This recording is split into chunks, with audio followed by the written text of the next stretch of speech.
Okay so शुरू करते हैं। तो लास्ट क्लास में हम लोग बेस थ्योरम किए थे, कुछ डाउट्स है उसमें या हो गया सारा? सर एग्जाम्पल 21 बता दीजिए। अच्छा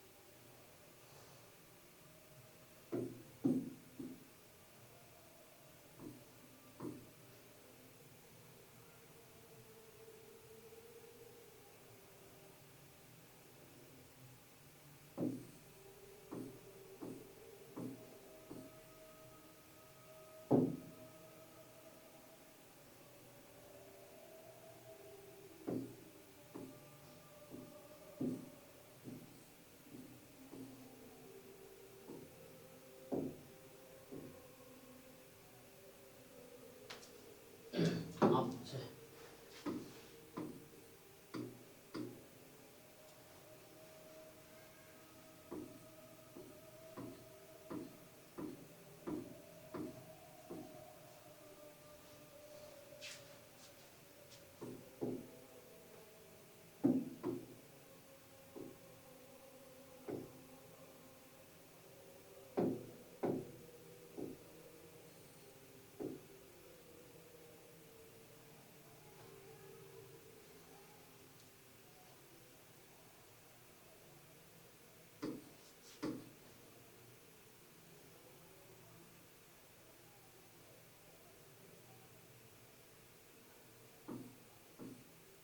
अच्छा ये वाला, चलो देखो।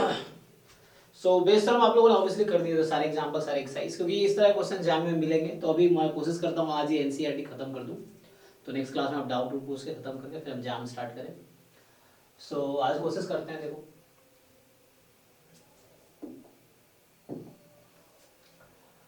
सो ये क्या कह रहा है कि इसको ऐसा करो,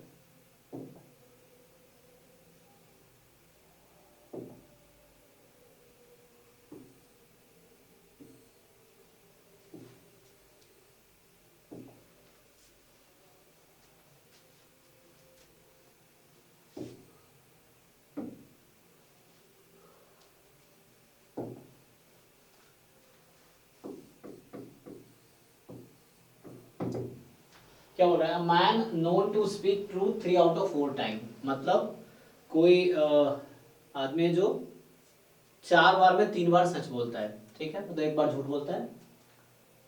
he knows he throws a die and reports that it is a 6। वो पर्सन जो है वो सच झूठ दोनों बोलता है, तो वो रिपोर्ट किया कि डाई पे क्या आया, 6 आया। Probability of find the probability is actually ए 6। सो क्या प्रोबेबिलिटी के सच में 6 आया होगा? देखो तो इसमें है क्या कि एक इवन इवेंट लो, तुम लो कि डाई एक्चुअली सोज 6 और E2 इसका अपोजिट होगा, क्योंकि ये पार्टीशन है तो 2 ही पार्टीशन बना रहा हूं, तो कॉम्प्लीमेंट इसका। सो जो डाई है वो डज नॉट शो 6, मतलब या अपर face of die 6 like this, okay. And event A क्या है कि जो पर्सन है, जो मैन है, मैन रिपोर्ट दैट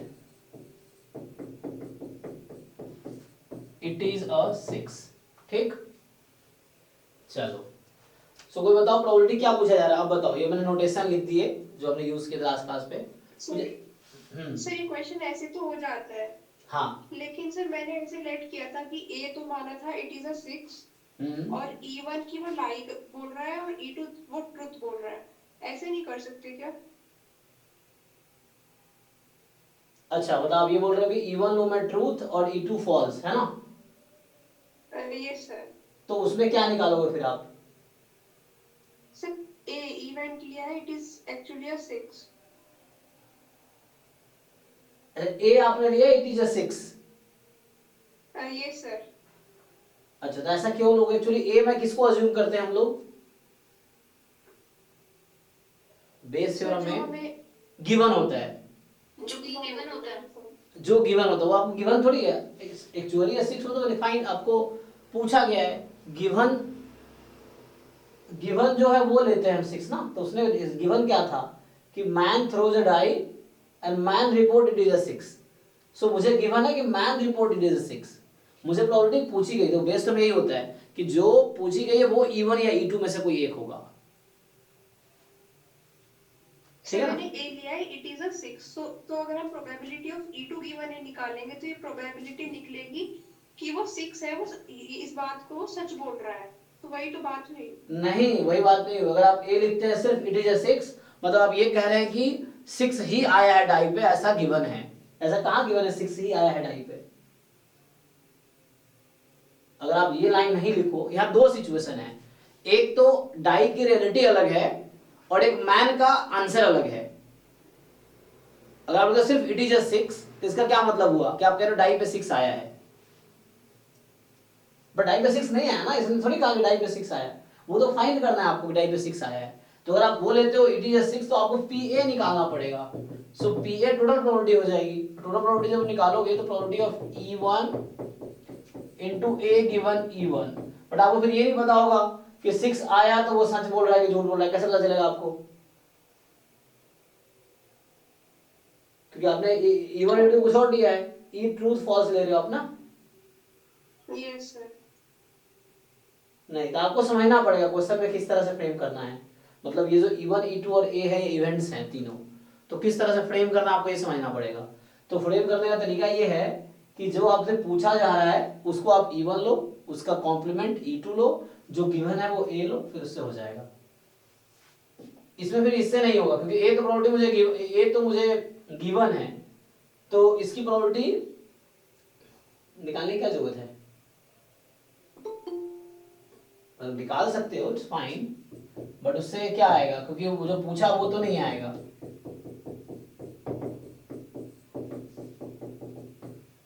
मतलब ये तो पीए आ गया, ठीक है, लेकिन हमें तो क्वेश्चन में पूछा और पीए नहीं पूछा। क्वेश्चन में पूछा है E1 गिवन ए पूछा है आपसे। आपसे पूछा है कि डाई पे एक्चुअली 6 क्या आया, अगर मैन रिपोर्ट कर रहा है कि वो 6 आया, तो क्या सच में 6 आया, वो पूछ रहा है आपसे। Okay sir. हाँ। नेक्स्ट बताइए, कोई और कोई डाउट है? बेस्ड थ्योरम बेस्ड जो क्वेश्चन है 13.3 एनसीईआरटी में है उस पे।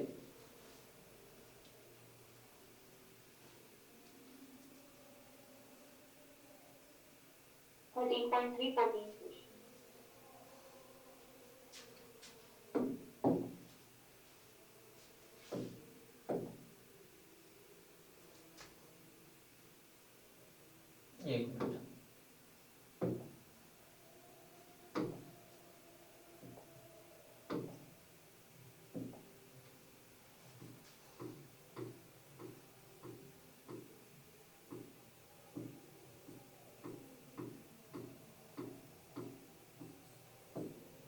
ओके, सो ये कहना चाह रहा है कि ए बी दो इवेंट है, इस तरीके से है कि ए का सबसेट है बी, है ना। ए बी कोई दो इवेंट है, इस तरीके से है कि ए का सबसेट बी है और पी भी नॉन जीरो है। तो कौन सा स्टेटमेंट करेक्ट होगा? अच्छा, ये यहाँ पे बीच का साइन मिसिंग है, क्या है तुम्हारे बुक में? देखो ये सर इक्वल टू का। ओके। सो बताइए आप पहले पार्ट से, पहले सब में लेफ्ट तो सेम ही है, लेफ्ट हैंड तो सेम ही है सब में। So probability of A given B को हम क्या लिखते हैं? Probability of A intersection B upon probability of B. अब चूंकि मुझे दे रखा है ए सबसेट है बी का, तो ए सबसेट है बी का, सो क्या होगा? ए इंटरसेक्शन बी किसके इक्वल आएगा? P A upon P B. So option A तो गलत है। अब डिसाइड करो, देखो ए सबसेट है बी का, सो प्रोबेबिलिटी ऑफ ए और प्रोबेबिलिटी ऑफ बी के बारे में आप क्या कह सकते हो? पीवी बराबर है ना, ए छोटा है बी से, तो रेशियो क्या होगी इसकी? So what can you say about the ratio? मतलब अगर मैं इसको डिनोमिनेटर में बुला लूं तो probability of A upon probability of B क्या होगा, less than 1। Yes sir. Yes sir. हाँ, तो ऐसा कुछ ऑप्शन तो है ही नहीं, ये लेस देन इक्वल टू 1 होगा। सो this quantity is less than equal to 1, this should be the option. इसमें से कोई आ रहा है तो डी ऑप्शन होगा। क्या ऑप्शन दिया आंसर में?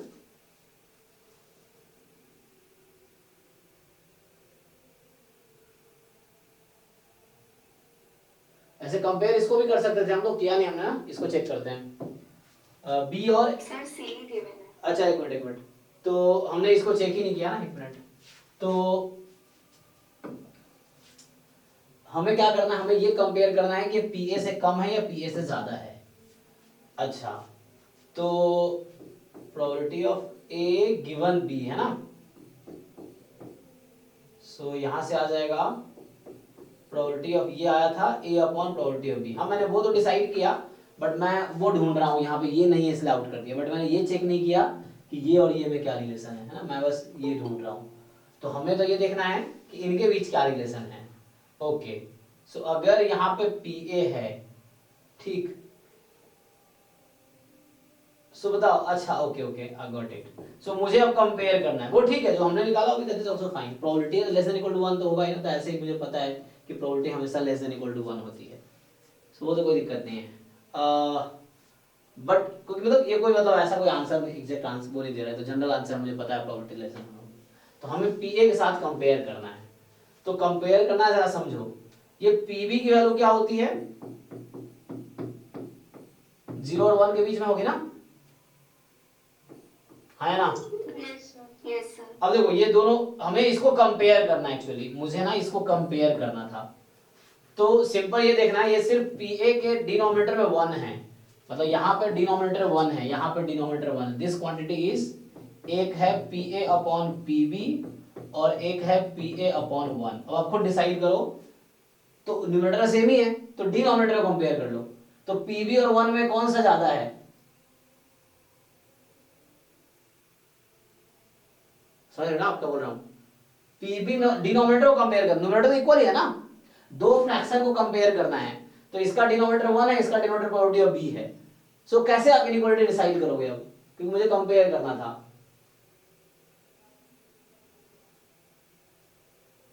तो लेफ्ट साइड में तो बड़ा होगा। देखो ये जो डिनोमिनेटर ज्यादा है, तो डिनोमिनेटर ज्यादा है तो फ्रैक्शन की वैल्यू कम होगी।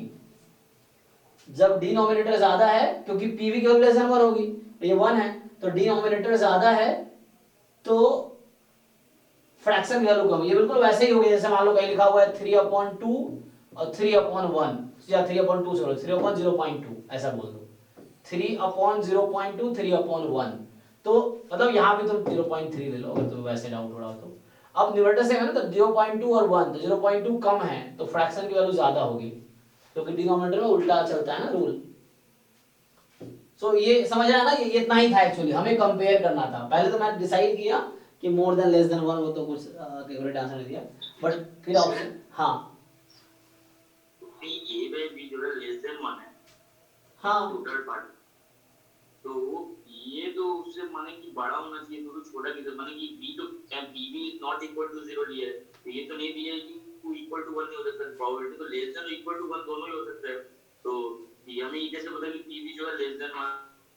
हाँ, इक्वल टू भी 1 है, क्या दिक्कत है? इक्वल टू 1 है तो इक्वल हो जाएगा उस केस में। अगर पीवी 1 के इक्वल है तो यहाँ इक्वलिटी लगा रखा है ना, तो इक्वल हो जाएगा।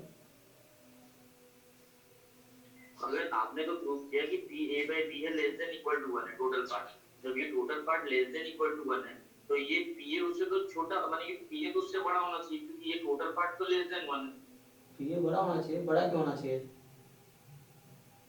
मतलब पीए बाय बी तो लेस देन 1 हो, हाँ, तो पीए अगर देखेंगे तो जैसे कि पीए का पार्ट तो उससे बड़ा होना चाहिए कि तुम ये सोच रहे हो कि पीवी तुम्हें लग रहा है कि 1 से बड़ा है, पीवी 1 से बड़ा नहीं, तो दिक्कत है। अगर ये 1 से ज्यादा होता तब वैसा होता जो तुम कह रहे हो। अगर मान लो 2 रख दो यहाँ पे तो ये ज्यादा हो जाएगा, जो 2 हो नहीं सकता क्योंकि प्रोबेबिलिटी तो इसीलिए उल्टा है। तुम जो कह रहे हो वो तब होगा जब ये 1 से ज्यादा होगा, पीवी की वैल्यू 1 से ज्यादा रखेंगे तो उल्टा हो जाएगा, ये 1 से लेस है इसलिए ऐसा हो रहा है। मैं तुम्हें नंबर समझा देता हूँ, देखो जो तुम कहना चाह रहे हो कि मैंने दिखाया कि भैया ये 2/3 लेस देन 1 है, ठीक है। अब यहाँ है 2/1, अच्छा 2/3 लेस देन 1 दिखाया, मतलब 2/3 लिखना चला गलत है, तो 0.2 अपॉन 0.3, चलो ये लेस देन 1 है और यहाँ है 0.2, तो ये तो लेस देन 1 है ना, कोई दिक्कत है इसमें? नहीं। हाँ, तो ये लेस देन 1 है। अब यहाँ 0.2 अपॉन 1 है, तो अब क्या कैसे क्या करोगे तुम, इसको कंपेयर करोगे ना, तो ये कम है तो वैल्यू इसकी ज्यादा हो जाएगी। तुम कह रहे हो कि ठीक है ये 0.2 अपॉन 1 हो गया, कोई दिक्कत नहीं, तो 0.2 अपॉन 1 उस केस में इक्वल हो जाएगा। जब पीबी 1 हो गया तो इक्वल हो जाएगा, अगर 1 से कम रहा तो ये वैल्यू ज्यादा होगी। ओके।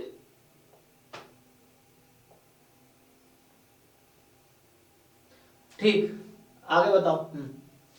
तो हो गया, आगे बढ़े। Yes sir. चलिए, सो अब जो टॉपिक है क्लास 12 एनसीईआरटी में, random variable and probability distribution. सो देखो थोड़ा सा पहले मैं बैकग्राउंड बता देता हूँ। क्वेश्चन है जी बोलो। सर, अगर हम एक सैंपल स्पेस कंसीडर करें डाई रोल करने का और उसके 3 इवेंट्स ले लें, इवन नंबर आने का, ऑड नंबर आने का और एक प्राइम नंबर आने का, और अगर इनके पार्टीशन बनाने वाली जो कंडीशन है उसको हम चेक करते हैं, तो पेयर वाइज डिसजॉइंट वाली तो फेल हो जाएगी। जो सेकंड वाली कंडीशन है म्यूचुअली एग्जॉस्टिव वाली, सर अगर हम उसको देखें तो उसकी प्रोबेबिलिटी 1 आती है। लेकिन सर आपने लास्ट क्लास में बताया था कि उसकी प्रोबेबिलिटी ग्रेटर देन आ सकती है। किसकी? सर अगर हम सबका यूनियन करें, मतलब E1 union E2 union E3। अच्छा अच्छा, probability of A union B union C और probability of A plus probability of B plus probability of सी, ये हो गया, ठीक है। सो ये तो सिंपल एक प्रोबेबिलिटी है, हम जानते हैं प्रोबेबिलिटी कभी 1 से ज्यादा होगी नहीं, बट हाँ हो सकती है ये 1 से ज्यादा हो, क्या दिक्कत है? सर मतलब इक्वल टू भी हो सकती है ना यहाँ पे? Equal to 1, exact equal to. हाँ, तो कब होगा? जब इन A B C R pair wise disjoint, तब ऐसा होगा। यहाँ पे तो पेयर वाइज डिसजॉइंट नहीं दिया ना मैंने। सो नहीं दिया तो इक्वल नहीं होगा। लेकिन सर 1 आ रहा है। अच्छा देख लेते हैं। कोई डाउट है सर? सो 1 आ रहा है तो 1 से कोई प्रॉब्लम नहीं है हमें, एक मिनट देख लेते हैं। सो जैसे आपका सैंपल स्पेस है 1 2 3 4 5 6, ए है आपका 2 4 6, बी है 1 3 5, सी है 2 3 5, फाइन। तो यहां से पी ए निकालते हैं, कितना आया 1/2, पी बी 1/2, पी सी 1/2। अब बताओ क्या कहना चाह रहे हो? सर यही म्यूचुअली एग्जॉस्टिव वाली कंडीशन। ये दोनों म्यूचुअली एग्जॉस्टिव है। Yes yes sir. हाँ, तो एग्जॉस्टिव पे कोई कंडीशन थोड़ी है।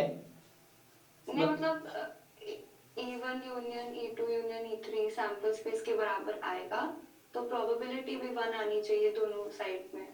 मतलब जो A union B union C है उसकी प्रोबेबिलिटी 1 या 1 से बड़ी आनी चाहिए, आपने बताया था पिछली क्लास। अगर ये सैंपल स्पेस है तो इसकी प्रोबेबिलिटी तो 1 आएगी, यूनियन की प्रोबेबिलिटी 1 आएगी। हम इंडिविजुअल के बारे में कुछ नहीं कह सकते।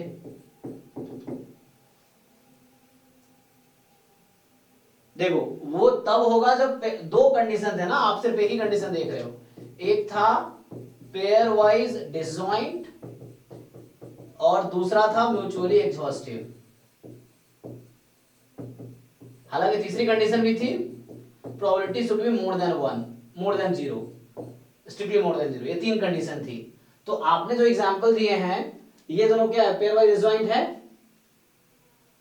यस सर ये है। एग्जॉस्टिव है, एग्जॉस्टिव भी है। तो दोनों का सम 1 है, क्या दिक्कत है? हो गया 1। यही तो है कि डिसजॉइंट भी है तो पार्टीशन बना रहा है, पार्टीशन बनाएगा तो सम प्रोबेबिलिटी, सम की प्रोबेबिलिटी 1 आएगी।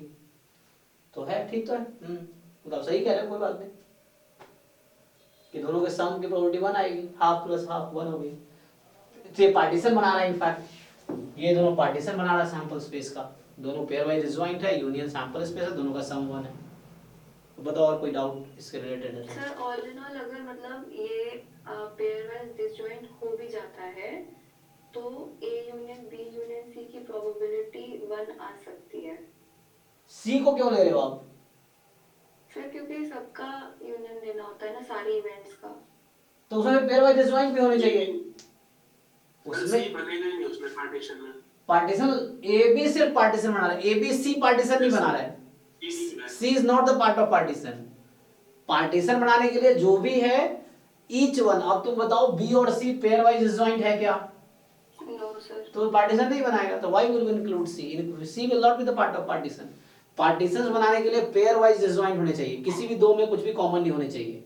और सब मतलब पहली कंडीशन अगर फेल हो जाती है तो दूसरी पे चेक करने की जरूरत ही नहीं है। हाँ, जरूरत नहीं है, दोनों सेटिस्फाई होने चाहिए।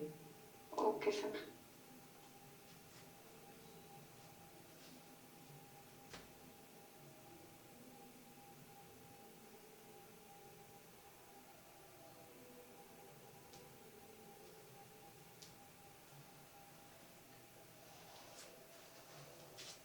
चलिए आते हैं रैंडम वेरिएबल पे।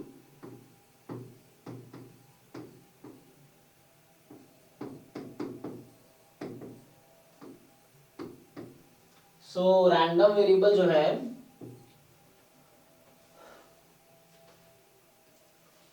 क्या होता है डेफिनेशन? पता तो होगा तुम लोगों को, नहीं क्लास 12 में भी है, मैं दिखाऊंगा, पहले मैं एक लिखा देता हूँ, फिर हम एनसीईआरटी में क्या लिखा है। तुम लोग क्या जानते हो random variable? So it is basically a function which associate any event with a number. Any event with a number, right? So random variable is a function from sample space to R. So in fact it associates each element of sample space to a real number. Each elements of a sample space. तो obviously event का भी होगा, तो event is a union of elements of sample space. तो या subset of sample space. So actually random variable एक function है, तुम्हें x में प्रॉब्लम हो तो f ले लो, ठीक है?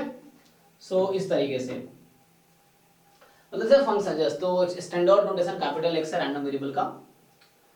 So just is a function, simple इतना ही याद रखना है, it is a function that associate each element of sample space to a real number, that's all. अब ये जो रेंज होता है ना, ये डिसाइड करता है, सो जो रेंज ऑफ, आपने एक वर्ड सुना होगा रेंज ऑफ x, इसी को मैं बोलूंगा support of x। Support in the sense कि लाइक किस किस पॉइंट पे पीएमएफ नॉन जीरो होगा, मेनली हमारा उस पॉइंट पे इंटरेस्ट होता है, ठीक है ना? तो जैसे देखो R जो है कोडोमेन है, ये तो डोमेन है, आपको पता होगा फंक्शन के बारे में, this is domain, this is not range, this is codomain. Range depend on the function, different function के डिफरेंट रेंज होते हैं, है ना? ये कोडोमेन है इन जनरल, तो डिफरेंट रैंडम वेरिएबल के डिफरेंट रेंज होंगे, वो रेंज डिसाइड करेगा कि वो डिस्क्रीट है कि कॉन्टिन्यूअस है कि मिक्स्ड है, थोड़े बिहेवियर के अकॉर्डिंग। एनीवे एक एग्जांपल समझा देता हूं जस्ट मैं, जैसे मान लो आपने एक एग्जांपल लिया कि a pair of dice is throne. सो एक अगर लेता हूं मैं सम ऑफ आउटकम्स, ठीक है? तो इसमें सैंपल स्पेस क्या होगा?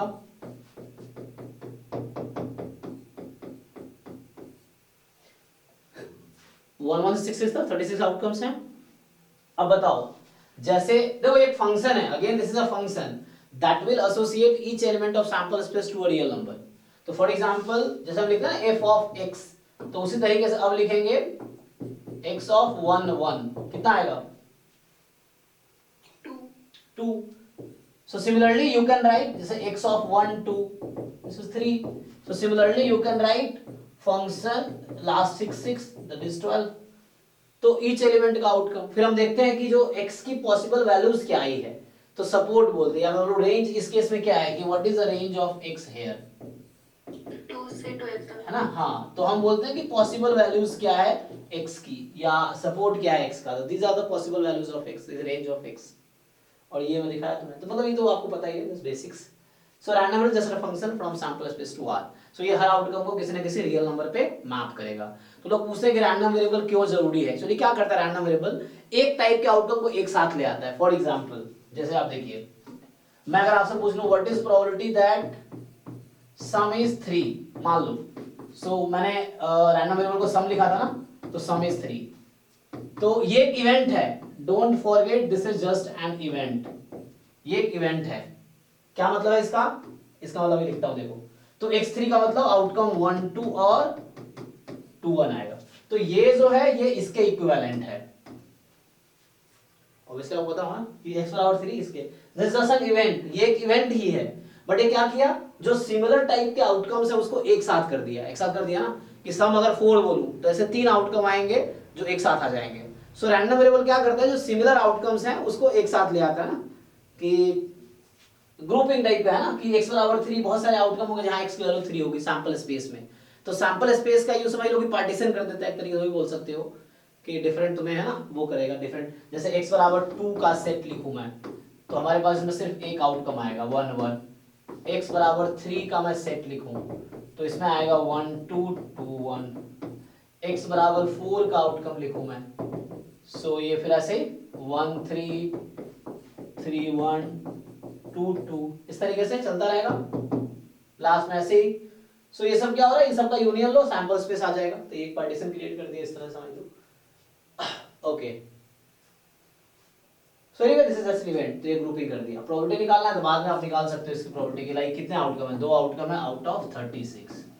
सो इसके करस्पॉन्डिंग, सो सिंपली अगर आप देखोगे तो जैसे हम लिखते हैं x px, ठीक। तो x की वैल्यू यहाँ क्या थी, 2 3 से लेके 12 तक। तो आप अगर देखोगे तो x बराबर 2 के करस्पॉन्डिंग प्रोबेबिलिटी कितनी आएगी, 1 बाई 18 क्यों आएगी, x बराबर 2 के करस्पॉन्डिंग जस्ट 1 आउटकम है आउट ऑफ 36। x बराबर 3 पे क्या है, 2 by 36. यस हाँ 2 बाई 36 चलता रहेगा ऐसे। लास्ट में फिर यहाँ 1 बाई 36 आ जाएगा, बीच में और भी नंबर्स आएंगे। सो देखो एनसीईआरटी क्या करता है, ये जो टेबल है हम लोग पढ़ेंगे, इसको हम लोग पीएमए बोलेंगे, प्रोबेबिलिटी मास फंक्शन, क्योंकि एक डिस्क्रीट है। लेकिन एनसीईआरटी में हालांकि 12th क्लास में इस टेबल का नाम ये रखता है प्रोबेबिलिटी डिस्ट्रीब्यूशन। तो इसको एनसीईआरटी नाम देता है प्रोबेबिलिटी डिस्ट्रीब्यूशन ऑफ एक्स। तो यहाँ कॉन्टिन्यूअस कोई चर्चा नहीं है, क्लास 12th में सिर्फ डिस्क्रीट रैंडम वेरिएबल्स हैं। तो इस टेबल को वो एनसीईआरटी बोलता है प्रोबेबिलिटी डिस्ट्रीब्यूशन ऑफ एक्स। तो जब भी क्लास 12 में प्रोबेबिलिटी डिस्ट्रीब्यूशन की बात होती है मतलब वो है कि एक्स के करस्पॉन्डिंग मास क्या है, पीएमए अप्लाई। तो जब हम है ना छोटे बच्चे के टर्म में ये हो गया, बड़े बच्चे के टर्म में ये होगा पीएमएफ की probability mass function of x, क्योंकि वो देखेंगे हम। सो आते हैं सो देखते हैं क्या है। देखो थ्योरी इतना ही है, ये एक्सरसाइज जो अगली एक्सरसाइज 13.4 है जो मैंने बताया उतना ही थ्योरी है। अब आगे क्वेश्चन है वो आपको ट्राई करना है। एक बार देख बता देता हूँ क्या क्या है इसमें। सो कह रहे we have learnt about random experiment and formation of sample spaces. So in most of the experiment we are not only interested in particular outcome that occurs but rather in some number associated with that outcome as well as the following है ना। So we may be interested in some of the numbers in tossing 2 dice जो मैंने अभी consider किया उसमें sum of 2 dice का case था, and we are interested in sum of the numbers, ठीक। in tossing a coin 50 times so number of heads we may need है ना। तो इस तरह से ये सब कुछ रैंडम वेरिएबल डिफाइन करने की कोशिश कर रहा है। सो सीधा आते हैं डेफिनेशन पे। Okay so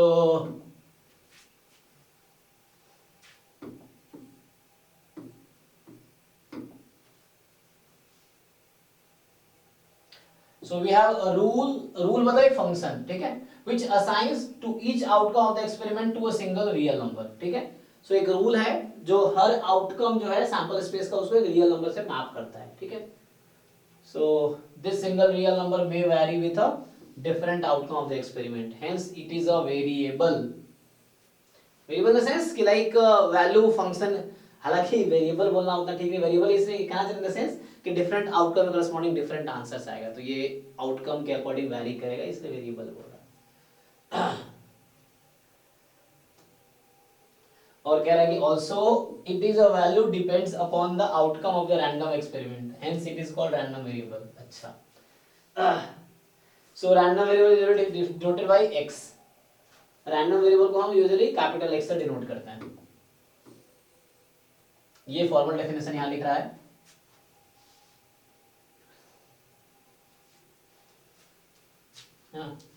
So you will realize that the random variable x is really speaking a function whose domain is the set of outcomes, मतलब sample space of a random experiment. So a random variable can take any real value, therefore its codomain is the set of real numbers.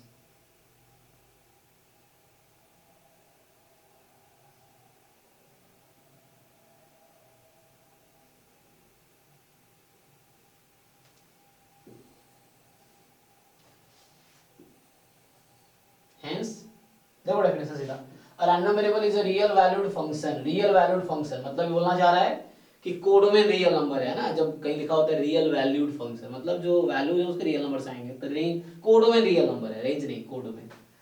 So codomain is real number and whose domain is the sample space of the random experiment. तो random variable एक function है जिसका domain sample space है और जिसका codomain real number है। Okay, ये example लेकर समझा रहा है तुम्हें यहाँ पे कि तुमने क्या किया, you are tossing a coin twice, तो सैंपल स्पेस आप लोगों को पता है ये होगा, और x डिफाइन किया नंबर ऑफ हेड्स ऑब्टेन्ड, तो अब इसके करस्पॉन्डिंग कितने हेड है, 2 हेड है, यहाँ लिख रहा है एच एच करस्पॉन्डिंग 2 हेड है, एच टी में 1 है, टी एच में 1 है, टी टी में 0 है। ओके, तो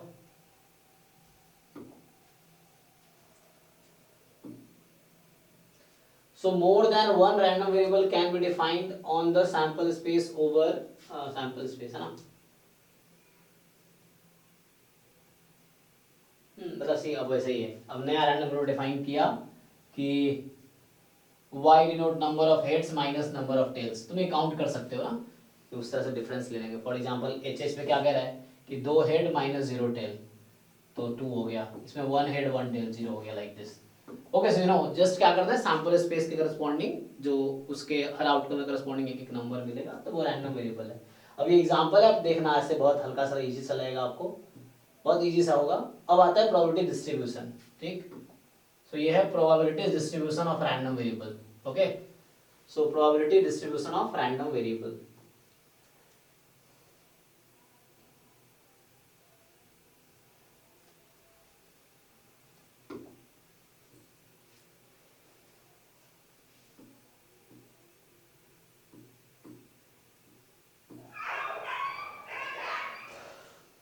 ये F1 F2 क्या लिखा है, अच्छा आउटकम्स का नाम दिया है। ओके, सीधा लो पॉइंट पे ये कि जो क्वेश्चन कर रहे थे हम लोग है ना, कुछ कह रहा है कि x can take this value, मतलब प्रोबेबिलिटी डिस्ट्रीब्यूशन मतलब ये है कि इस पे कितना मास है, इस पे कितना मास है, किसी पॉइंट पे कितना मास है, ये देखना है बस। कि प्रोबेबिलिटी डिस्ट्रीब्यूशन का मतलब है कि रैंडम वेरिएबल की जो डिफरेंट वैल्यूज है उसके हिसाब से प्रोबेबिलिटी कैसे डिस्ट्रीब्यूटेड है, ये देखना है। सो ये देखो यहाँ डिफाइन करा फॉर्मली क्या डिफाइन कर रहा है कि the probability distribution function of a random variable is, probability distribution not function, distribution function वो सीरियस हो जाता है, तो प्रोबेबिलिटी डिस्ट्रीब्यूशन, ठीक है, probability distribution not function. So probability distribution of a random variable x, सो ये एक टेबल होगा, ठीक है, यहाँ ऐसे लिखा है तो यहाँ पे ऐसा हो गया, इस तरीके से समझ लो। अब बताओ इन सारी वैल्यूज को ऐड करोगे तो कितनी आएगी, 1, ठीक है ना। और रिस्ट्रिक्शन ये है कि सारी वैल्यूज मोर देन 0 होनी चाहिए, यहाँ मिट गया है, तो ये कंडीशन होता है कि each P I should be more than equal to 0, कोई इनमें से कोई भी इक्वल टू 0 नहीं होगा, इनमें से कोई भी इक्वल टू 0 नहीं होगा, मोर देन 0 होना चाहिए और समेशन इसका 1 आना चाहिए, ठीक। तो इस तरह से है, तो ये डेफिनेशन है। बाकी इसके हिसाब से अब क्वेश्चंस हैं कि कोई रैंडम वेरिएबल दे दिया तो पहले उसका रेंज देख लो, रेंज देख लिए तो उस रेंज में देखो ईच पॉइंट पे कितनी प्रोबेबिलिटी है, तो ये प्रोबेबिलिटी डिस्ट्रीब्यूशन हो गया, ठीक है। तो क्वेश्चंस आपने ट्राई करने हैं क्योंकि आप 12th ऑलरेडी कर चुके हो, तो क्वेश्चंस करना है। मैं जस्ट हम लोग रिवीजन करें और देख लेते हैं क्या क्या है, और इसमें भी डाउट हो तो आप नेक्स्ट क्लास में पूछ सकते हो, ठीक। जैसे प्रोबेबिलिटी डिस्ट्रीब्यूशन लिख दिया है ना, तो इसको तुम टेबल में कन्वर्ट कर सकते हो, जैसे इस तरह लिखा ना, तो इसको हम टेबल बना सकते हैं। एक्स पी एक्स, एक्स क्या हो सकता है 0 1 2, इस तरह से 3, इस तरह से 4, है ना, उस हिसाब से प्रोबेबिलिटी लिख लो, फिर देख लो। फिर सम 1 होने चाहिए, ईच एक्स आई मोर देन 0 होना चाहिए।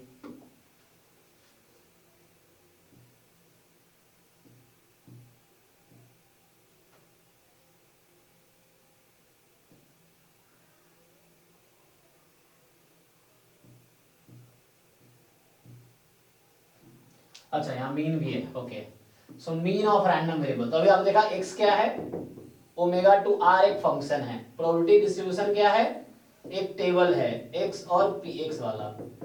तो यहाँ होगा x1 से लेके मान लो xn तक, और यहाँ होगा p1 से लेके pn तक। तो ex क्या होगा, summation xi into P I from 1 to n। ठीक है, ये तो पता ही, मतलब जस्ट डिफाइन कर रहा हूँ, ऐसे डिफाइन किया होगा। ऐसे ही एक्स स्क्वायर अगर आप डिफाइन करोगे, सो डिस्क्रीट केस में जो आप लोग ऑलरेडी जानते हो, एक्स आई स्क्वायर इंटू पी आई, तो एक्स की वैल्यू इंटू पी आई, तो वो ई एक्स हो जाएगा, ई एक्स स्क्वायर। फिर इसी में आगे जब है तो डिफाइन किया होगा variance of x. So variance of x ऐसे तो एक फॉर्मूला होता है ई of x minus E x का होल स्क्वायर, ये होता है ना। और इसको तुम अगर ओपन कर दोगे तो ये हो जाएगा कितना, एक्सपेक्टेशन ऑफ एक्स स्क्वायर, हाँ, माइनस ई एक्स स्क्वायर, है ना। तो सो ये एक डेफिनेशन है, उसी मतलब ये डेफिनेशन है, फिर बाद में square of deviation from x, square of mean deviation from x, and उसको ओपन करोगे तो वो आएगा। तो ये डेफिनेशन है। बाकी स्टैंडर्ड डेविएशन क्या होता है, इसी का रूट है, जो स्टैंडर्ड डेविएशन है, स्टैंडर्ड डेविएशन है, that is the just square root of variance, square root of variance of x।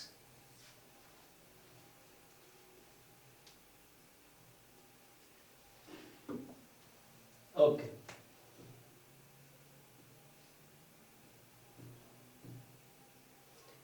सो ये डेफिनेशन है, ठीक है। यहाँ पे कह रहा है कि summation x I P I and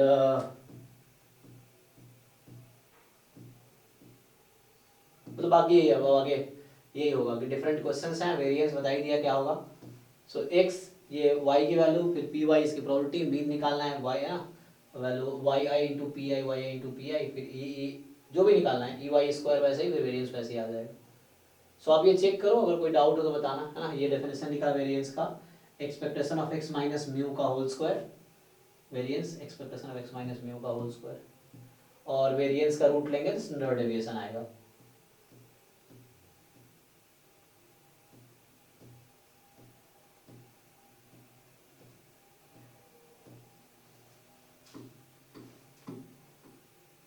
okay, सो ये 13.4 एक्सरसाइज, इसमें क्या क्या होगा, तो इसमें है रैंडम वेरिएबल की वैल्यूज, रैंडम वेरिएबल क्या होता है, फिर उसका रेंज डिसाइड करके फिर उस हर पॉइंट पे प्रोबेबिलिटी निकालो, तो पीएमएफ हो गया, और फिर उसका मीन, वेरिएंस, स्टैंडर्ड डेविएशन, तो वो इस एक्सरसाइज में है। सारे डिस्क्रीट रैंडम वेरिएबल है, all are discrete random variable. अब नेक्स्ट एक्सरसाइज जो है,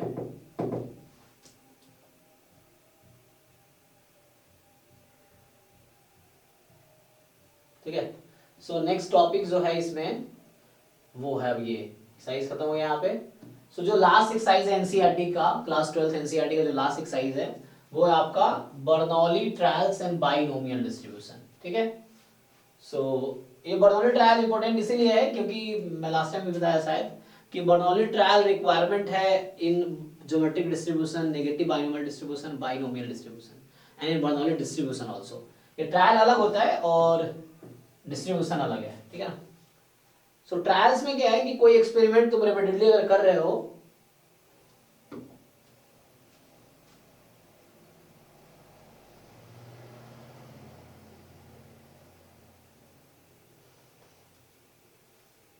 क्या होता है ट्रायल में कि हर आउटकम के पास दो हर ट्रायल के पास दो ही आउटकम होंगे, क्या क्या होंगे,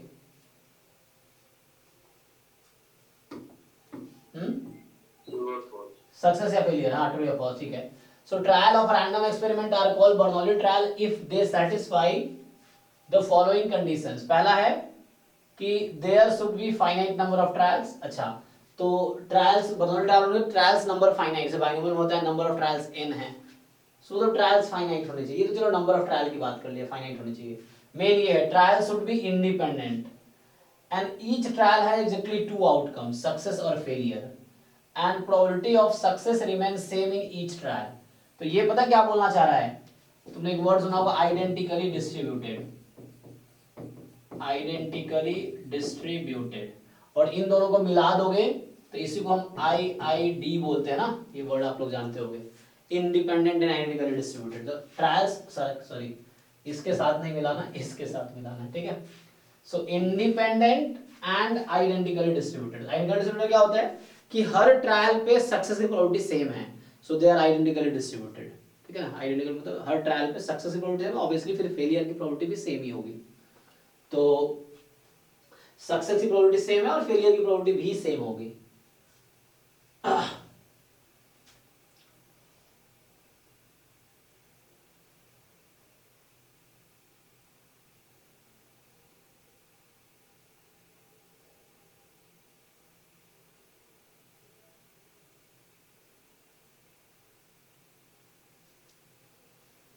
ठीक है, बर्नौली ट्रायल की ये कंडीशन है मेनली कि लाइक ट्रायल्स इंडिपेंडेंट होने चाहिए, ट्रायल्स आइडेंटिकली डिस्ट्रीब्यूटेड होने चाहिए, और हर ट्रायल के पास दो ही आउटकम है, सक्सेस फेलियर। ये तो finite number of trial requirement हो गया कि जहां नंबर ऑफ ट्रायल्स वहां है फाइनाइट, लेकिन ठीक है इस तरह से है कि IID होंगे और हर ट्रायल के पास दो ही आउटकम होगा, सक्सेस या फेलियर।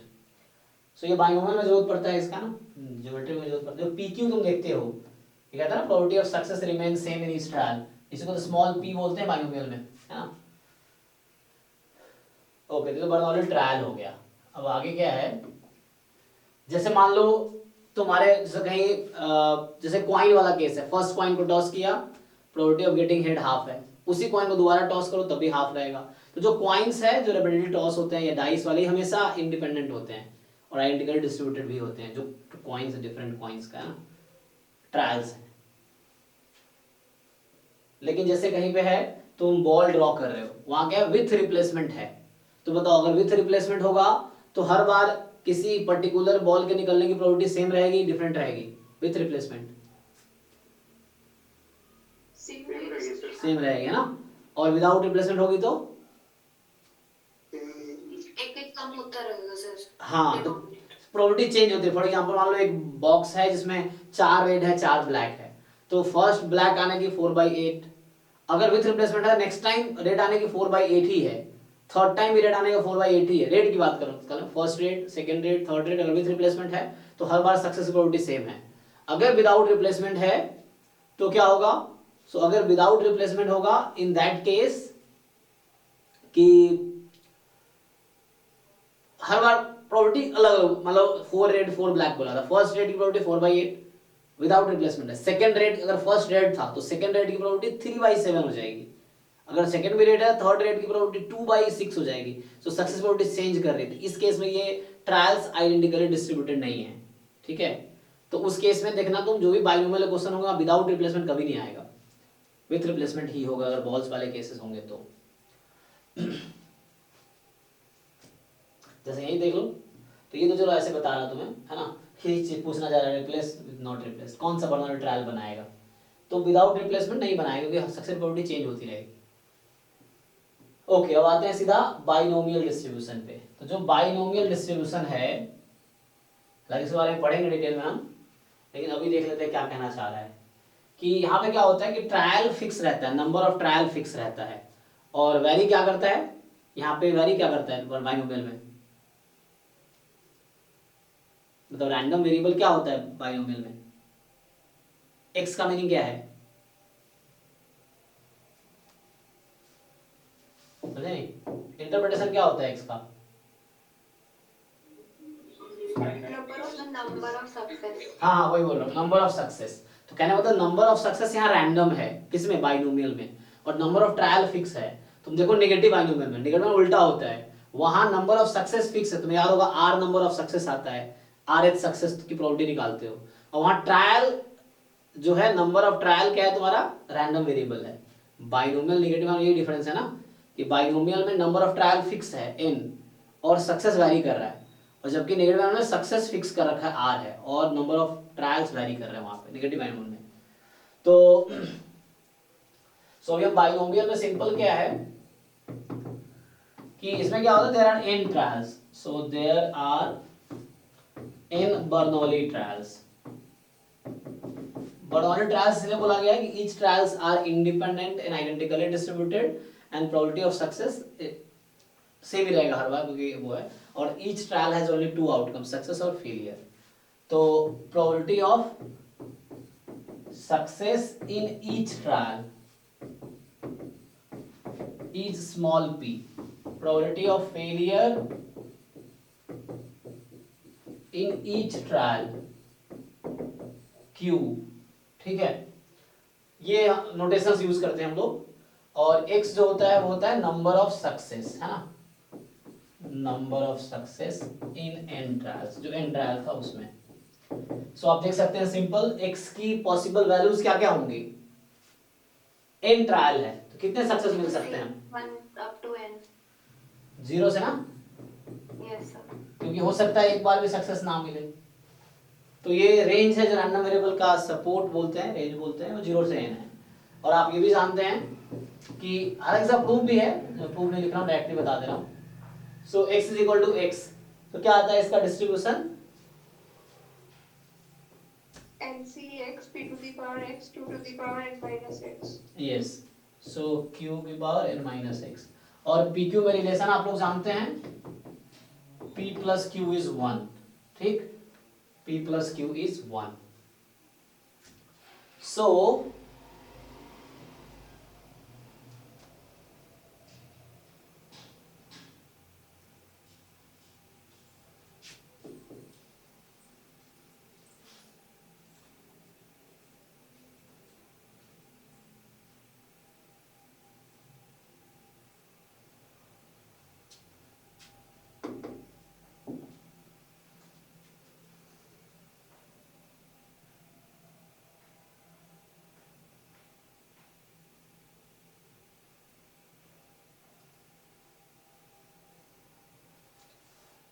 अब इसका नोटेशन ये है, x is binomial n p, ठीक है ना। तो सपोर्ट तुमने देखा है, सपोर्ट की वैल्यू 0 1 है ना, n तक होती है। यहाँ जरूरत पड़ता है कि ex क्या है ना, वेरिएंस x क्या है। मैं डायरेक्टली फॉर्मूला लिख देता हूँ, लोग प्रूव भी कर सकते हैं। सो क्या आता है मीन इसमें, np। NP सो मीन आपका np होगा, वेरिएंस np। npq, और आपका स्टैंडर्ड डेविएशन जो होगा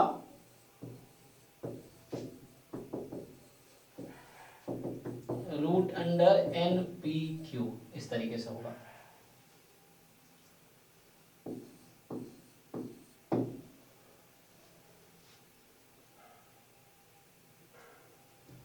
चलो, तो ये मेनली थ्योरी है, देख लेते हैं इसमें क्या है। So consider the experiment of a tossing a coin in which each trial result in a success. तो सक्सेस मान लो हेड है और फेलियर मान लो टेल है। सो एस मतलब सक्सेस, एफ मतलब फेलियर, है ना, in each trial. Suppose we are interested in finding the way in which we have one success in 6 trials. तो सक्सेस या तो यहाँ हो सकता है, यहाँ हो सकता है, ये फॉर्मूला डिराइव कर रहा है एक्चुअली, है ना। सो 6 पोजीशंस है, तो उस तरीके से।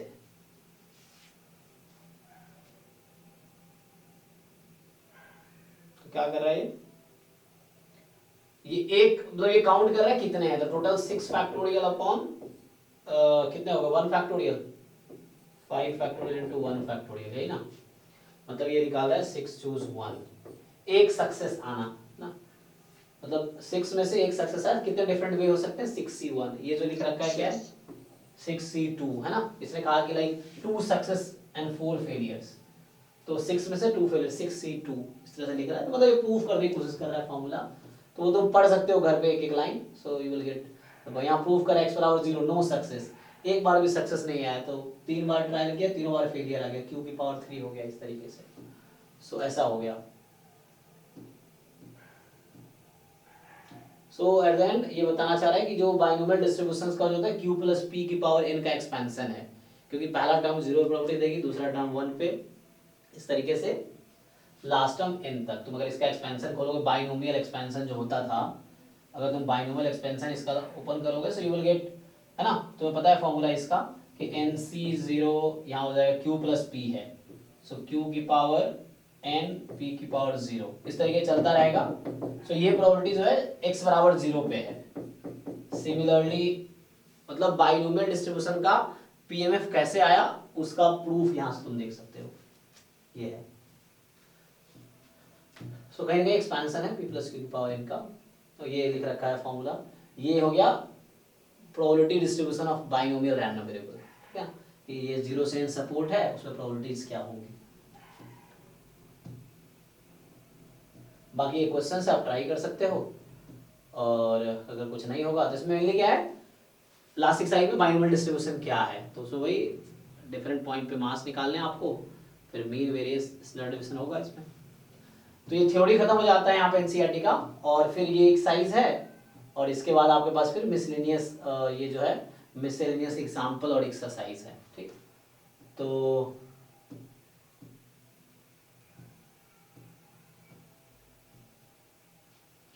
ठीक है, यहाँ पे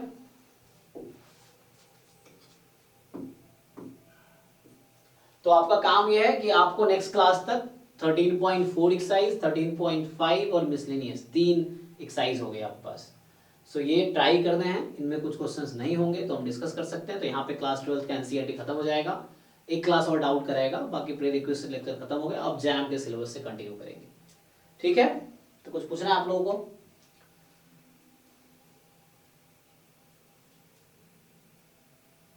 सर जी सर एक क्वेश्चन मैंने व्हाट्सएप ग्रुप पे भेजा, वो एक बार चेक करें। जी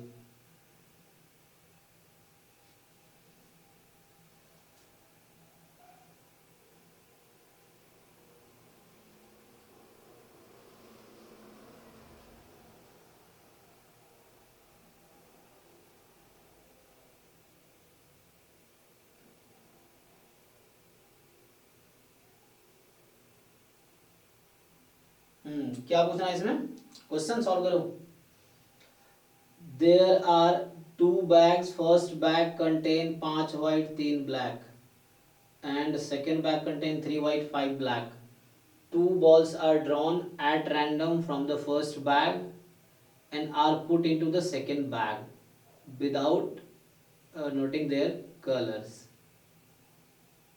Then 2 balls are drawn from the second bag and find the probability that balls drawn are white and black. कैसे सॉल्व करूं? क्या डाउट है? सॉल्यूशन नहीं आ रहा?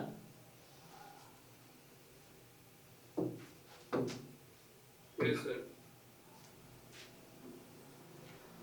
ओके देखो, so there are 2 bags. The first bag contain 5 white 3 black.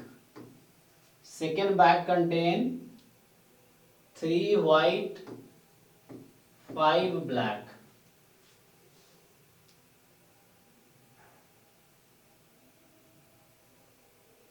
Two balls are drawn at random from the first bag. यहां से तुमने 2 बॉल ड्रॉ किए, okay, and are put into the second bag without noting their color. So यहाँ से 2 ball इसमें तुमने transfer किया, fine. So you transferred 2 ball from the first bag, ये bag 1, ये bag 2, and then you are again drawing 2 ball from second bag, ठीक है। ये क्वेश्चन है कि put a second bag without noting their color, then 2 balls are drawn from the second bag, so find the probability that balls are drawn are white and black. तो ये जो 2 ball तुमने draw किए, पूछ रहा है इसकी क्या प्रोबेबिलिटी है कि एक व्हाइट एंड एक ब्लैक होगा। ऑर्डर फिक्स किया है कि नहीं? तो वैसा कुछ नहीं ऑर्डर ना, कि सीधा 2 बॉल ड्रॉ किया at random from find the probability that balls drawn are white and black, ठीक है। सो व्हाइट एंड ब्लैक है। तो पहले ये बताओ, ये तो मुझे एनसीईआरटी का ही क्वेश्चन लग रहा है, पता नहीं क्यों। तो एनसीईआरटी का है कि बाहर का है? पता नहीं, मैंने गूगल पे देखा था। अच्छा ठीक है, चलो करते हैं, कोई बात नहीं, एनसीईआरटी का हो बाहर का हो, मेन तो सीखना है। मिसलेनियस का लास्ट क्वेश्चन ऐसा टाइप का है। ओके ओके, चलिए इसको ट्राई करते हैं। देखो तो पहला ये था कि फर्स्ट बैग सेकंड, डेटा देखा ना, क्वेश्चन एक बार पढ़ लो फिर से, मैं कई बार बोलता सही हूँ लिख देता हूँ, गलती से गलती हो जाती है, तो मैच करना है, डेटा सही लिखा है, मैंने नंबर सही लिखे हैं। तो फर्स्ट बैग से 2 बॉल निकाला, सेकंड बैग में रखा, पता नहीं किस कलर का था। फिर दूसरे बैग से हमने 2 बॉल निकाला और पूछ रहा है क्या प्रोबेबिलिटी है कि एक व्हाइट और एक ब्लैक होगा। तो देखो ये question theorem of total probability का है। कैसे, मुझे कोई इंफॉर्मेशन दिया नहीं, अगर देता कि ऐसा होता तो हम ऐसा करते, हम क्या करेंगे देखो। सो E1, सस्पेंस कहाँ है यहाँ पे, देखो इसमें बताओ इस क्वेश्चन में कहाँ पे सस्पेंस है। सर ट्रांसफर बॉल्स किसमें, हाँ ट्रांसफर यस, व्हाइट या ब्लैक। यहाँ पे सस्पेंस है एक्चुअली, ये तो पूछ रहा है तो मुझे पता है क्या निकालना है। यहाँ प्रॉब्लम है कि 2 बॉल जो हमने ट्रांसफर किए फर्स्ट से सेकंड में, तो हमें पता नहीं था कि वो व्हाइट है कि ब्लैक है, मतलब पता नहीं क्या है। तो तुम बताओ क्या क्या पॉसिबिलिटी हो सकती है, बताओ मुझे कितने पार्टीशन बनेंगे यहाँ पे। हाँ हेलो संतोष, हाँ हाँ अब कोई ना एंट्री करेगा सर, लड़का किसी को रिमूव कर दे, एंट्री कर देना यदि ज्वाइन करे तो। हाँ अच्छा ठीक है ठीक है ठीक है। तो यहाँ पे बताओ क्या क्या पार्टीशंस हो सकते हैं। Sir 2 black 2 white 1 black 1 white. Yes, तो फर्स्ट होता है both are black, so both black या बोथ व्हाइट, या तीसरा पार्टीशन है, मतलब पार्टीशन तीसरा पार्ट हो सकता है 1 white and 1 black. Order fix नहीं है, कोई भी एट रैंडम 2 ड्रॉ करना है। और ए मैं लूंगा जो मुझे फाइंड करना है, मुझे क्या फाइंड करना है। सो ये क्या था, balls are transferred from bag 1 to bag 2। ये सस्पेंस है यहाँ पे, क्योंकि 2 बॉल ड्रॉ किया बिना कलर नोट किए हमने सेकंड बैग में रख दिए। तो मुझे अब ये डिसाइड करना है कि जो 2 बॉल हमने ड्रॉ किया सेकंड बैग से, अब वो एक व्हाइट एक ब्लैक की क्या प्रोबेबिलिटी है। चलो तो ए है कि ball drawn from second bag, drawn from bag 2 are 1 white and 1 black. ठीक है, ओके। सो सिंपल, मुझे कोई इंफॉर्मेशन गिवन नहीं है, सीधा प्रोबेबिलिटी पूछा है इन्होंने, पार्टीशंस बन रहे हैं तो ये टोटल प्रोबेबिलिटी का क्वेश्चन है ना। कुछ गिवन होता तो वो गिवन आता, तो मुझे ए की प्रोबेबिलिटी निकालनी है। So probability of A find करना है। फॉर्मूला आप लोगों को पता ही है, कोई बताइए क्या लिखूं ए की प्रोबेबिलिटी। प्रोबेबिलिटी ऑफ E1, हाँ प्रोबेबिलिटी ऑफ E1 हाँ, E2 A given E2, E3 A given E3, इस तरीके से। चलो अब देखो E1 पे आते हैं। E1 क्या है आपका, तो बोलो। E1 है कि both black balls are transferred from bag 1 to bag 2, मतलब आप बैग 1 से ड्रॉ कर रहे हो। सो अगर हम 2 बॉल ड्रॉ कर रहे हैं at random, so what is the chance that we will get 2 black ball, क्या प्रोबेबिलिटी होगी। We are drawing ball from first bag. 3C2 upon 8C2। Yes, so 3C2 upon 8C2 is the probability of getting 2 black from the first bag, and that will be transferred into second. Okay, so अब second bag के बारे में सोचो। Second bag के बारे में इस condition में सोचना है आपको। सो नाउ यू अज्यूम्ड कि 2 ब्लैक ट्रांसफर हुआ था, अब कितना बैग 2 की सिचुएशन क्या है, अब क्या हो जाए, कितने हो जाएंगे अब। 7 ब्लैक, हाँ 7 ब्लैक 3 व्हाइट। सो अब बैग 2 में 3 व्हाइट 7 ब्लैक है। ये इस सिचुएशन में E1 जब अकर हो रहा होगा, what is the probability of occurrence of E1 if E1 occurs, so if 2 balls were transferred from bag 1 to bag 2, then what is the chance of getting A। तो बताओ A की probability कितनी है। 3C1 into 7C1 upon 10। अब एक yes, so A का मतलब था 1 रेड 1, मतलब 1 ब्लैक 1 व्हाइट, यही ना।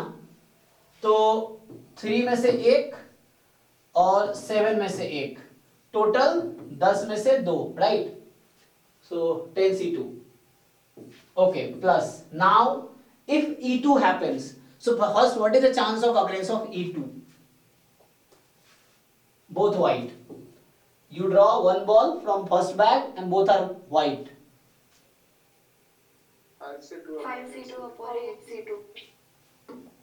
So 5C2 upon 8C2. And if both transferred ball were white, तो यहाँ 5 white और कितने बचे? 5 black. See the situation of second bag. When you transferred 2 white, so now you have 5 white and 5 black. अब बताओ, when E2 happens, what is the chance of getting A? A means when you draw a ball from second bag, what is the chance of getting one white and one black? इसमें से कितना होगा? 5C1 into 5C1 upon 10C2. 5C1 upon 10C2. Okay. Plus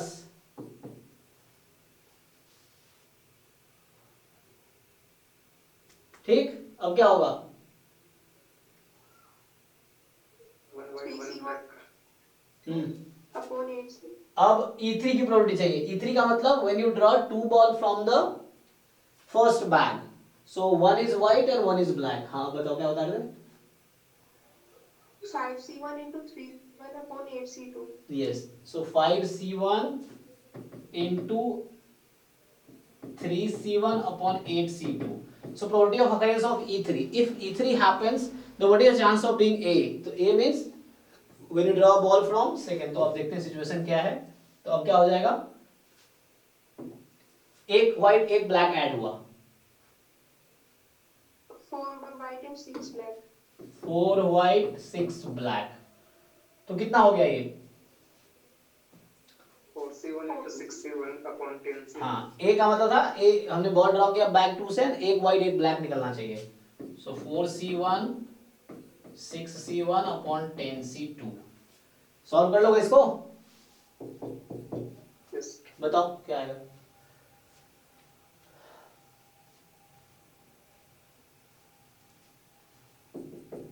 ये second bag. सो ये situation कब है? A given E1 के लिए. ये सिचुएशन है A गिवन E2 के लिए. ये सिचुएशन है A गिवन E3 के लिए.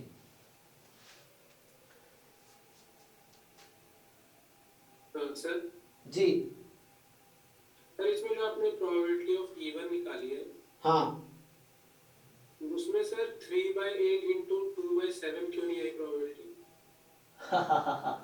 वो भी कर सकते हैं, उससे भी आंसर वही आएगा.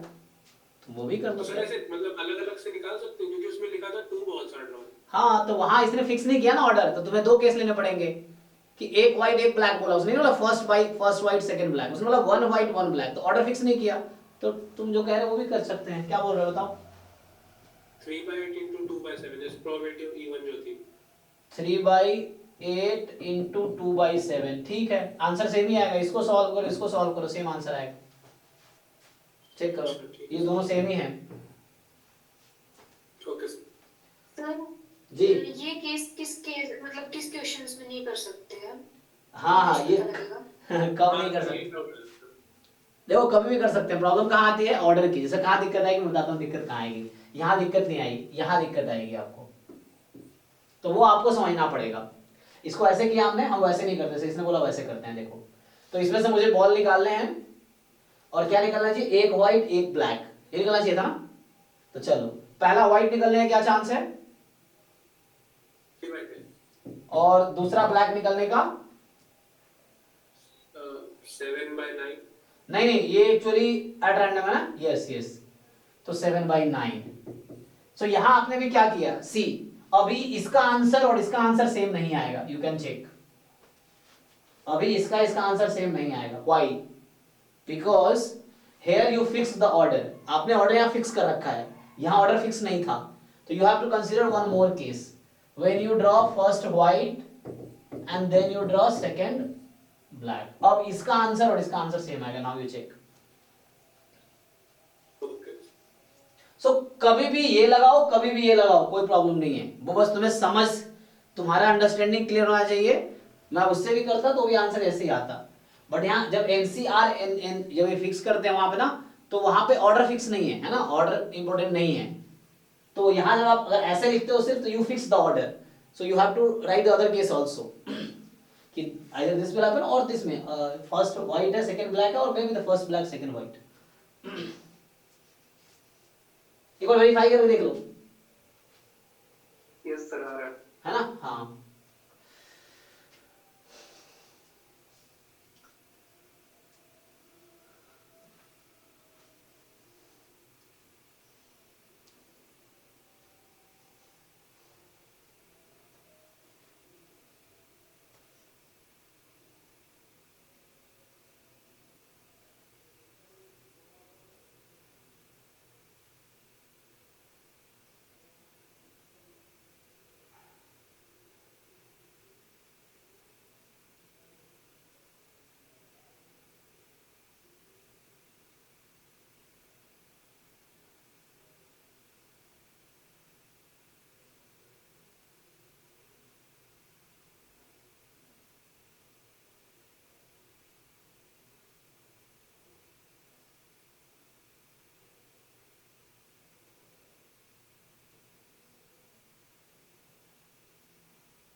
ओके, और कोई डाउट? थ्योरी हो गया, क्वेश्चन आपको करना है। 3 एक्सरसाइज होमवर्क हो गया आज का, 13.4, 13.5, 13.6, मतलब मिसलेनियस। ये उनके लिए जिन्होंने पहले के कर रखे, जिन्होंने पहले के नहीं करे पहले करो, वरना ये सब फिर नुकसान देगा। ये सब बेसिक के क्लियर हो जाएगी। जैसे अभी ये सब कर रहे हैं, आपको कुछ समझ आ रहा होगा थोड़ा बहुत, सो है ना। तो इसलिए एक्सरसाइज सॉल्व करो और फिर आगे वो करेंगे।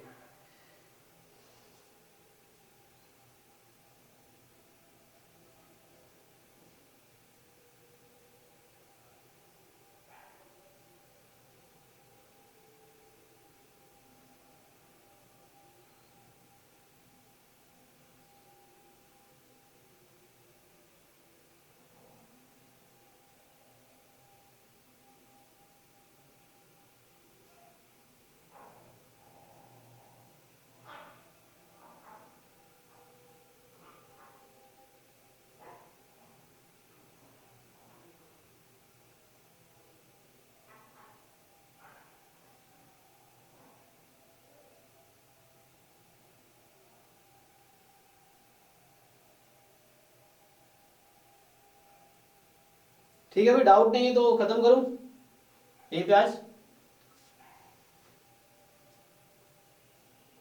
वो एक बार वो क्रिस्टोफर ने पूछा गया था कि ये वाला नहीं लेना है, वो मैं डिस्कनेक्ट हो गया था। तो रिकॉर्डिंग देखना अभी, ठीक है, रिकॉर्डिंग अपलोड होगा, अभी रिकॉर्डिंग देखना। क्या डाउट है उसमें? देखो उस एक्चुअली डाउट उसका था, तुम्हारा डाउट होगा तो तुम्हें क्लियर होगा, तो डाउट उसका है तो उसको क्लियर होना जरूरी था। नहीं, मैं सुन रहा था। हाँ, उसने ये पूछा था कि हमने एक साथ, यहाँ पे क्या हो रहा है, दोनों बॉल को एक साथ कंसीडर कर रहे हैं, यहाँ पे अलग अलग first ball second ball consider कर रहे हैं। तो यहाँ पे क्या था कि 2 बॉल ड्रॉ किए फर्स्ट बैक से, और दोनों व्हाइट होना चाहिए था, ये था ना। सो दोनों व्हाइट होना चाहिए था, सॉरी दोनों ब्लैक होना चाहिए था। तो 3c2 अपॉन 10c2 लिया था।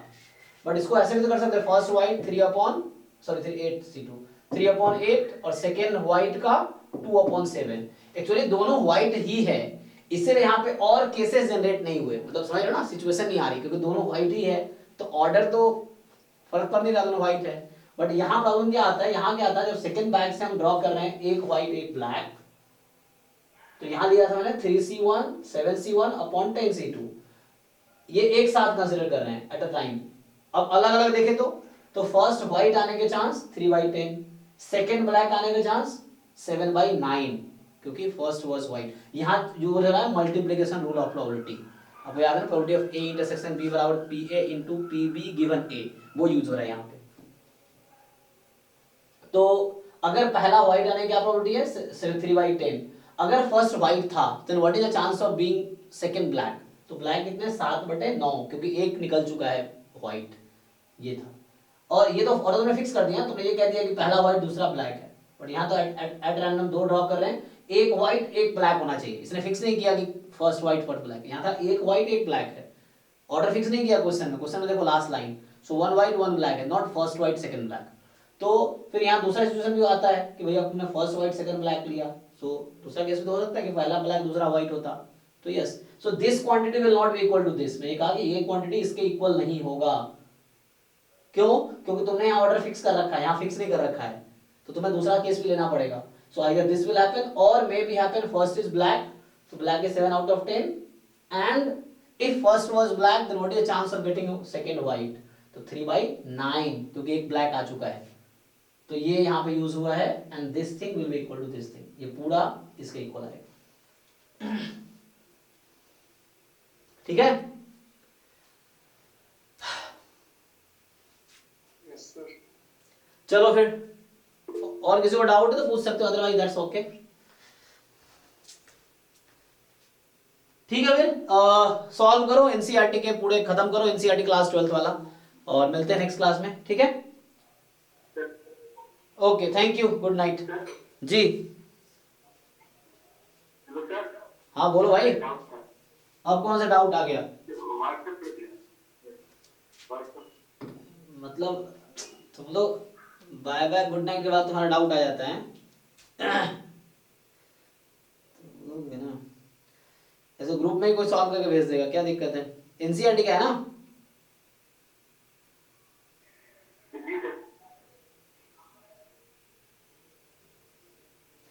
अरे भाई तो क्या दिक्कत है इसमें बताओ? तुमने क्वेश्चन ट्राई किया, तुमने क्वेश्चन देखा, तुम्हें डाउट हो गया, तुमने ट्राई किया ये क्वेश्चन?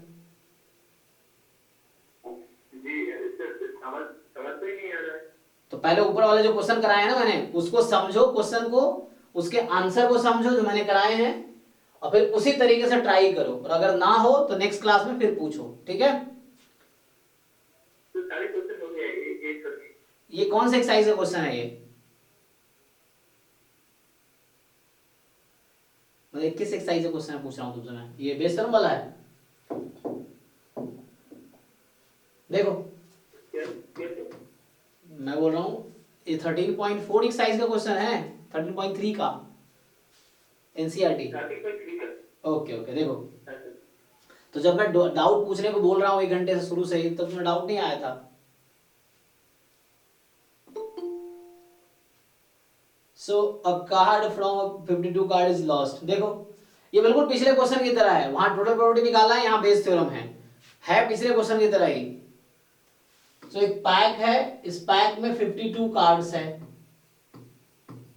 ओके, तो एक कार्ड लॉस हो गया, इसमें से एक कार्ड लॉस हो गया, ठीक है, मतलब एक कार्ड निकल गया, तो क्या बोल रहा है कि from the remaining card of the pack 2 cards are drawn at random. अब इसमें है 51 कार्ड, तुम्हारे पास दिमाग वाग है तो सीधा सा यूज करो उसको, पिछले क्वेश्चन की तरह। एक क्वेश्चन करा दिया ना मैंने, हो जाएगा उस पे। देखो अब इसमें से क्या किया हमने, 2 cards are drawn, so 2 cards draw किए, सो are found to be both diamond, तुम्हें दे दिया यहाँ पे, सो you have a given information now, so both drawn cards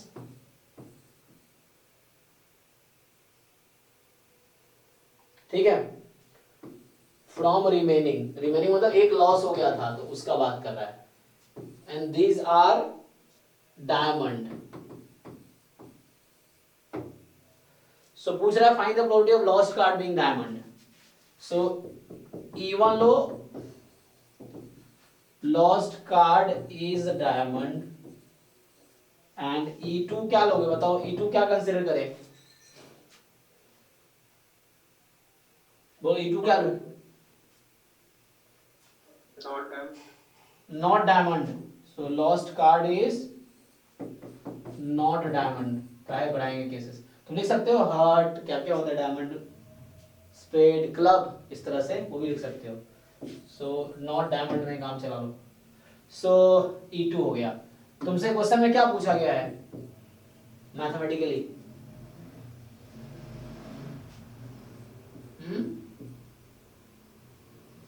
बताओ, इसका डाउट है तो क्वेश्चन तो समझ आए। E1 गिवन है ना, ये समझ आ रहा है ये कैसे लिखा E1 गिवन A? पूछा है तुमसे जी सर। कि E1 is lost card is diamond given that both drawn cards are diamond. So यहाँ पे हो गया probability of E1 into A given E1 upon probability of E1 A given E1. ये बिल्कुल पिछले क्वेश्चन की तरह सिमिलर है, फिर बता रहा हूँ। पिछला क्वेश्चन अगर समझ इनको आया तो वो इजीली कर देंगे। E2 given A given E1. अब यहाँ पे देखो तो इसको पुट करने से पहले मैं अलग अलग फाइंड ही कर देता हूँ क्वांटिटी। चलो बताओ, तुम पुट करना खुद ही, बस मैं क्वांटिटी फाइंड कर देता हूँ। प्रोबेबिलिटी ऑफ E1 बताओ भाई, E1 क्या है?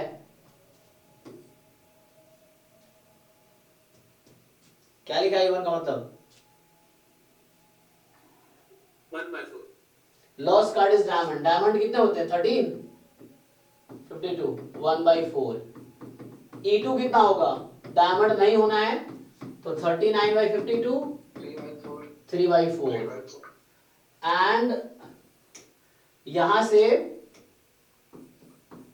Probability of A given E1। अब बताओ, अगर डायमंड लॉस हुआ है, अगर डायमंड लॉस हुआ है तो क्या प्रोबेबिलिटी है कि जो मैं कार्ड ड्रॉ कर रहा हूं, 2 कार्ड लॉस्ट में से, इसमें से वो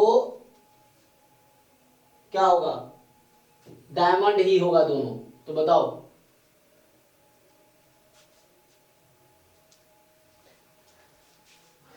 सिचुएशन समझो। 12/51 and हाँ। 11/40. 12 प्लस 39 ये सिचुएशन है अभी A गिवन E1 में। जब A गिवन E1 वाली सिचुएशन है कि एक कार्ड लॉस हुआ था डायमंड, तो अब इसमें सिर्फ 12 डायमंड है और 39 अदर्स है नॉन डायमंड। तो तुम्हें कह रहा है कि A की probability both drawn cards are diamond. सो कितने डायमंड है? 12 में से 2, 12C2 अपॉन कितना लिखो? 51C2। Yes. Probability of A given E2। अब बताओ A गिवन E2 मतलब हो गया कि E2 के सिचुएशन में, तो E2 का सिचुएशन क्या है? A given E2। So E2 मतलब लॉस्ट कार्ड डायमंड नहीं था, तो नहीं था मतलब यहाँ 13 डायमंड सेफ है और यहाँ 38 है अदर्स। अब A की प्रोबेबिलिटी कि both drawn cards are diamond. अब तुम इसमें से 2 कार्ड ड्रॉ करो, डायमंड होने चाहिए। 13/51 into 12/50. हाँ चलेगा चलेगा, ठीक है ना, वो भी चलेगा। 13/51 इंटू 12/60 पहले वाला में चलता है, 12/51 इंटू 11/50 चलेगा। ओके हो गया, पुट कर लो चारों, ये 4 वैल्यू चाहिए ना यहाँ पे, E1 A गिवन E1 हो गया भाई, पुट कर लो इसको।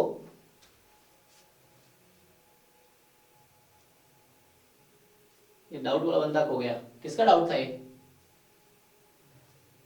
सर मेरा सर। हाँ ये हो जाएगा, समझ आया? एक बार पूछो, अगर कुछ समझ नहीं आता पूछो फिर से। हाँ सर हो गया। मतलब 2 सिचुएशन है, तो इसमें ये होता है कि अगर E1 हुआ तो क्या हुआ, E2 हुआ तो क्या हुआ, यही तो समझना है। अगर E1 हुआ तो A की प्रोबेबिलिटी क्या है, अगर E2 हुआ तो A की प्रोबेबिलिटी क्या है। ये 2 सिचुएशन है, E1 E2 की अलग से प्रोबेबिलिटी निकाल लो, पुट करना है इसमें, चाहे टोटल प्रोबेबिलिटी वाला केस हो चाहे ये वाला केस हो। ठीक है, ऐसा क्वेश्चन अच्छा है ये ना, थोड़ा सा 2 बार ड्राइंग का केस है तो बच्चे कंफ्यूज होते हैं। सो यहाँ से E1 E2 बनता है ना, यहाँ से E1 E2 बना था क्योंकि यहाँ सस्पेंस था, एंड देन और ये गिवन था, तो ये गिवन था इसलिए बेस थ्योरम है। पिछले क्वेश्चन में ये पूछ लिया था, तो टोटल प्रोबेबिलिटी मतलब ये बस डिनोमिनेटर निकालना था, बस टोटल प्रोबेबिलिटी क्या है, डिनोमिनेटर है जो है। ओके सो आई होप और कोई डाउट नहीं होगा। और भी डाउट है? और जो है तो नेक्स्ट क्लास में पूछना, ठीक है। सो ये प्री रिक्वेस्ट कौन सा लेक्चर हो गया? सो ये तुम्हारा एनसीईआरटी मतलब प्रोबेबिलिटी का, आज क्या 2 अप्रैल है।